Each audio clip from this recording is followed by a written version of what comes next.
Hi guys, how are you all today morning? Good morning. Today is 28th October 2023.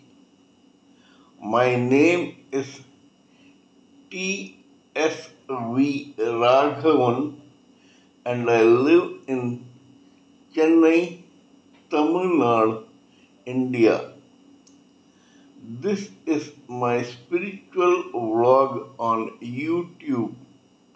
Hardan, Hardan, Hardan, Haribol, TRSV, Nectar, NECTAR, Nectar.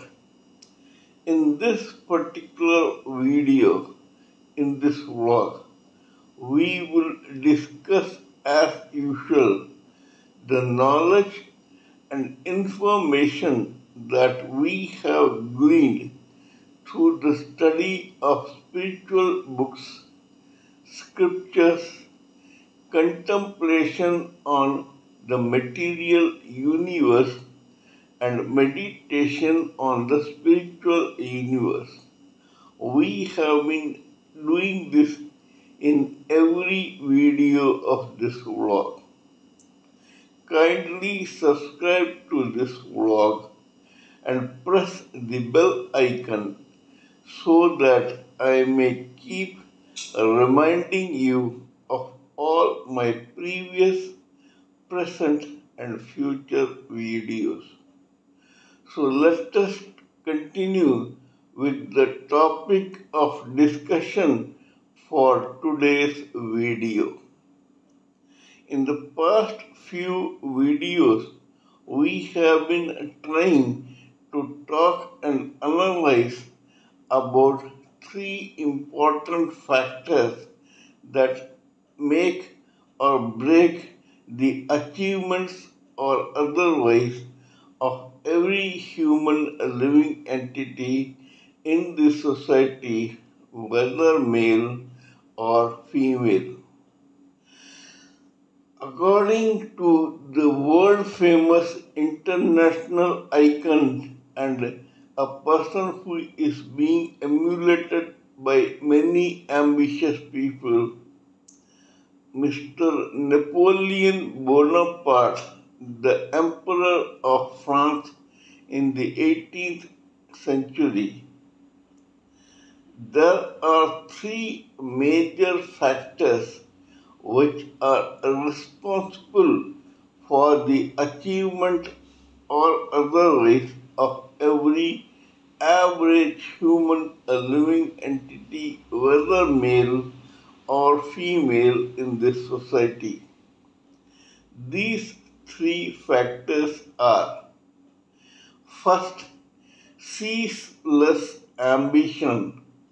Every average human living entity who wants to make his or her lifetime of the present era a success must have cherished and nourished a ceaseless ambition to achieve something. Second, tireless or ceaseless industry. To achieve that particular limitless ambition, this person must put in ceaseless amount of effort and energy into making this ambition a reality in life. Dreams are only dreams. Every human being has the right and a natural phenomenon to dream about achieving something, but dreams can be made true only with ceaseless industry. Just dreaming will not do. Daydreaming, fond reverie, and trance are just that. They only make the dreamer happy or otherwise. Now, this was the second factor. That is, the first was limitless ambition, second was ceaseless industry, and the third and the most important was a determination to succeed. Determination means complete focus on success to achieve a particular ambition. Every average human living entity who dares to try to make his or her dream a reality and who puts in ceaseless industry must do such industry with a focus towards a bull's eye so that he or she can make his or her dream a true event. That is, there must be an underlying determination, a uh, steel type of resolve that we should succeed in our mission in the end. This steel resolve is called determination to succeed. When the ambition gets its inflow or feeding of ceaseless industry, then by a determination to succeed, that particular effort gets a proper channelizing towards the bull's eye to achieve that particular ambition. For this, we must give or consider one very important apocryphal, mythological, or apocryphal story. The Pandava and Kaurava princes in Mahabharata during Hastinapur times were being trained in martial arts by none other than the great sage and teacher Acharya Drona. While teaching them the theory part of martial arts, one day Acharya Drona took them to the jungles to give them a practical training on archery. When they reached the jungle, they came to a particular banyan tree at the top of which a clay pigeon was strung to one of the branches. This clay pigeon was hanging in balance in that top of the banyan tree. Acharya Drona told both the Kaurava and the Pandava princes, "Please look at this pigeon. You will have to pierce the left or right eye of this clay pigeon with your arrow during your archery practice." All the princes agreed. Acharya Drona then called Yudhishthir or Duryodhana to aim at that pigeon. Before they could aim and shoot, Acharya Drona said, "Stop. First of all, now that you are concentrating on the pigeon, just let me know what you are seeing." Some of these princes who came turn by turn said that they saw the tree, the forest, Acharya Drona, their own cousins, and so forth. Every time these guys said this, Acharya Drona asked them, "Don't shoot, you cannot." However, when Arjuna came to the spot to shoot the arrow, Acharya Drona asked him the same question. Please tell me what you see now. Arjuna replied, I am just looking at the left eye of this clay pigeon. Acharya Drona smiled. Then go ahead and shoot.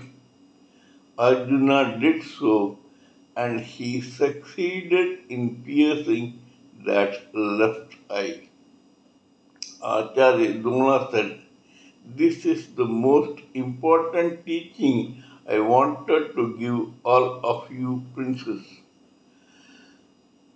Before looking at any job and putting your own effort into it, you must first learn to focus on that particular job. Your complete attention and cerebral faculties must be concentrated only on that particular job or assignment. Only then, probably, you may succeed in the end. You cannot tolerate any kind of distraction while doing a particular job. If you do so, your ceaseless industry and energy will go waste into frivolous pursuits or distractions. You must have complete attention towards a particular job. Ironically, even Prince Arjuna learnt about it from knowingly or unknowingly, advertently or inadvertently, deliberately or otherwise, by design or by default, from his own elder brother Bhima. In fact, Bhima, who failed to shoot the pigeon's left eye in this particular exercise, is the one who taught this attitude to Arjuna. And how? One day, these guys in their younger days had come to the forest to play and frolic around or do or enjoy in some sort of fun and frolic. They were staying in various cottages of the kingdom in that forest. One day, the young Arjuna, who was hardly 10 or 12 by then, was walking around in the evening when he stopped near a cottage because he heard some noise. Arjuna, who was just 10 or 12, suspected that some forest animal had entered that cottage. He challenged that animal, who is it or what is it?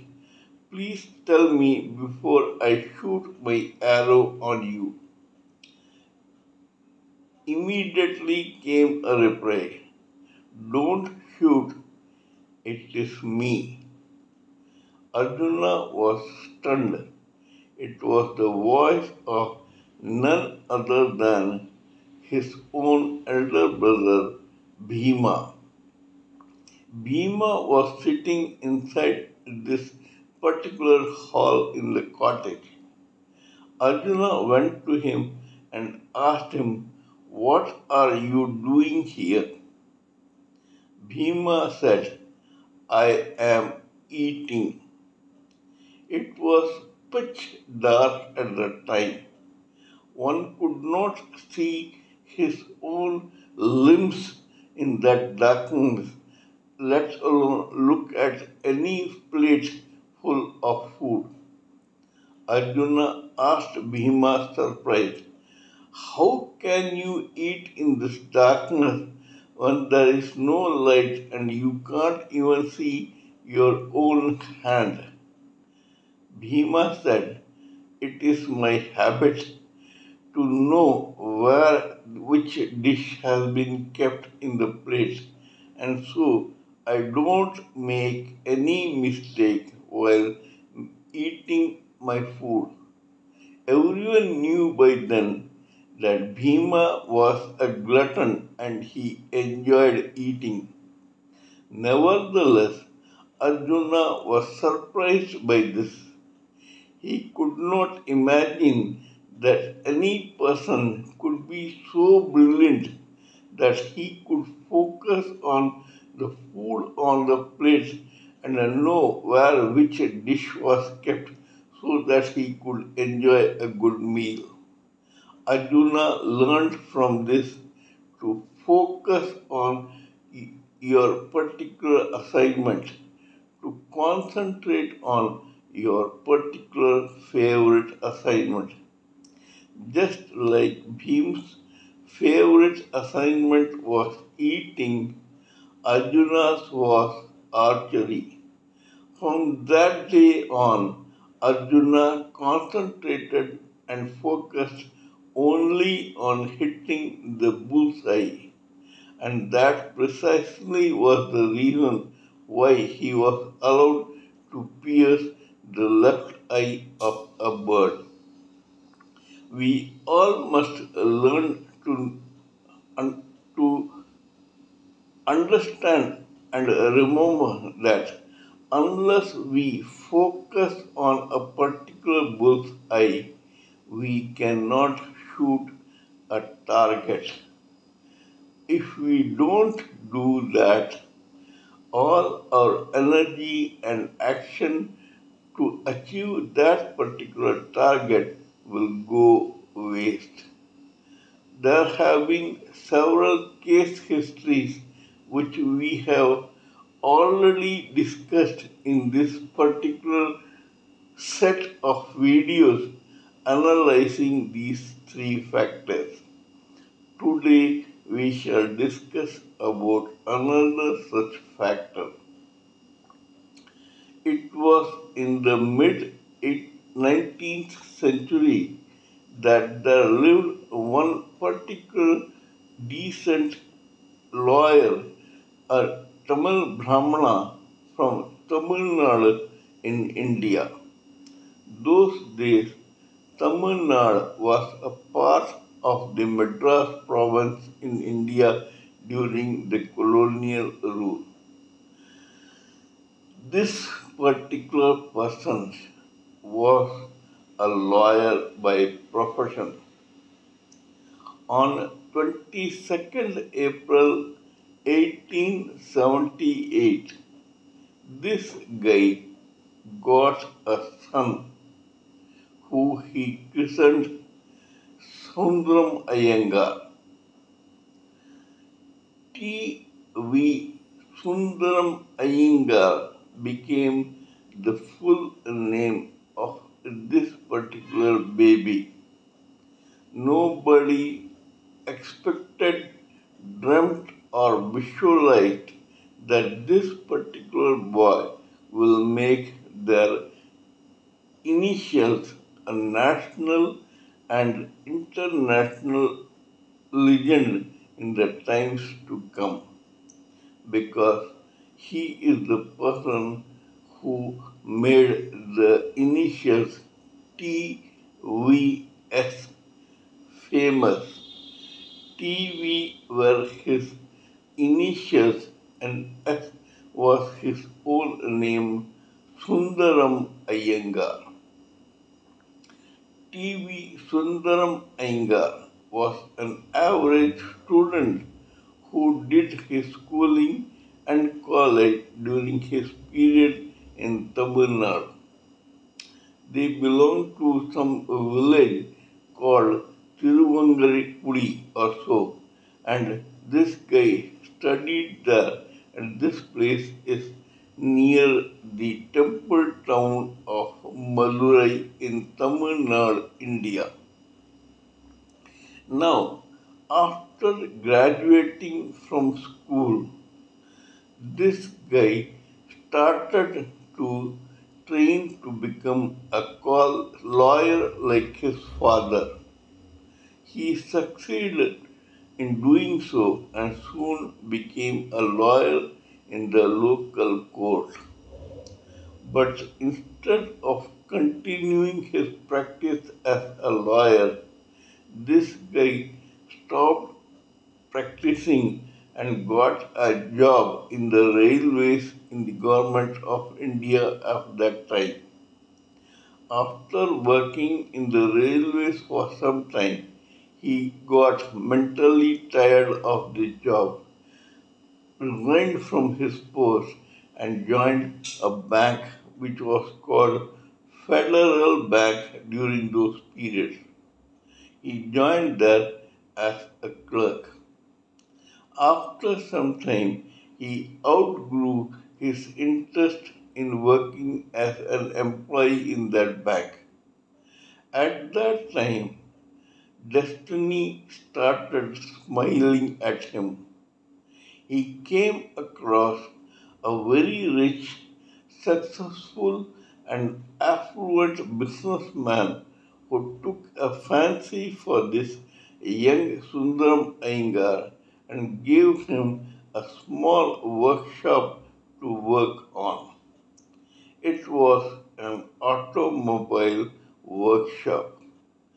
That particular shop eventually, knowingly or unknowingly, became the flagship for TVS group of business house. This particular workshop is either located inside the temple town of Madurai or in the outskirts of Madurai. This boy began concentrating on doing some mechanic work in that workshop. He suddenly got hooked to this particular job. Slowly but steadily, he expanded his own mechanical workshop and became a person known for his knowledge of mechanical mechanical repair work for the automobile industry. At that time, his own adult son, Doraisamy, started a transport company in their flagship TVS group. The TVS group began operating buses for commutation of the public of that period in Madurai. Both father and son were brilliant and they handled the whole affair of running a transport company to such perfection that it made them come up in leaps and bounds. The public of that era started setting its watches based on the punctuality of the buses of that particular transport company or commutation company which was being run by TVS. These guys made several innovations and improvisations so that their transport company became a success. Soon enough, they began backward integration and diversifying. They opened several other mechanical shops, insurance companies, and finance companies, some of which are known as Sundaram Clayton, Sundaram Abex, Sundaram Fasteners, Lucas TVS, NIACO or National Insurance Company, plus their own bank which was financing the transporters, plus a finance company which was started by his own son, Mr. T.S. Santanam. This particular company, which is still very successful, is known as Sundaram Finance. Believe it or not, destiny and genius was extremely kind to its favorite child, Sundaram Iyengar. This man, along with his own offspring, both male and female, diversified into industry in the Madras province of that period. These guys began opening factories, offices, commercial complexes, and other such things which made them grow bigger and bigger day by day. After some time, the great Mr. M.R. Venkatraman, who ended his own career as President of India, became a finance minister in the Madras government during that period. Because he was a finance minister, Pandit Jawaharlal Nehru, who was the prime minister then, gave him the responsibility to start the industrialization of Madras province. Hence, this man contacted the same TVS group and invited them to diversify the industrial part of business and commerce in the Madras province. At that time, there was a very large tract of land in a place called Pali on the outskirts of Madras.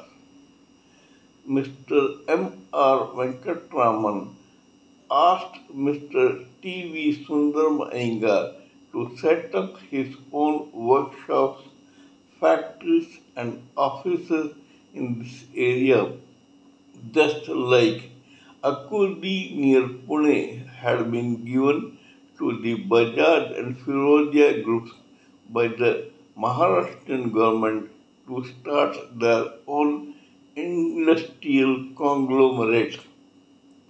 Mr. T.V. Sundaram Iyengar agreed and he started building his own legendary industrial houses and companies in Padi in Madras. His sons were as honorable, talented, and noble as Mr. T.V. Sundaram Iyengar. That was the reason that within a few years, TV Sundaram Iyengar Group or TVS Group as it was later known became a very celebrated and successful business house.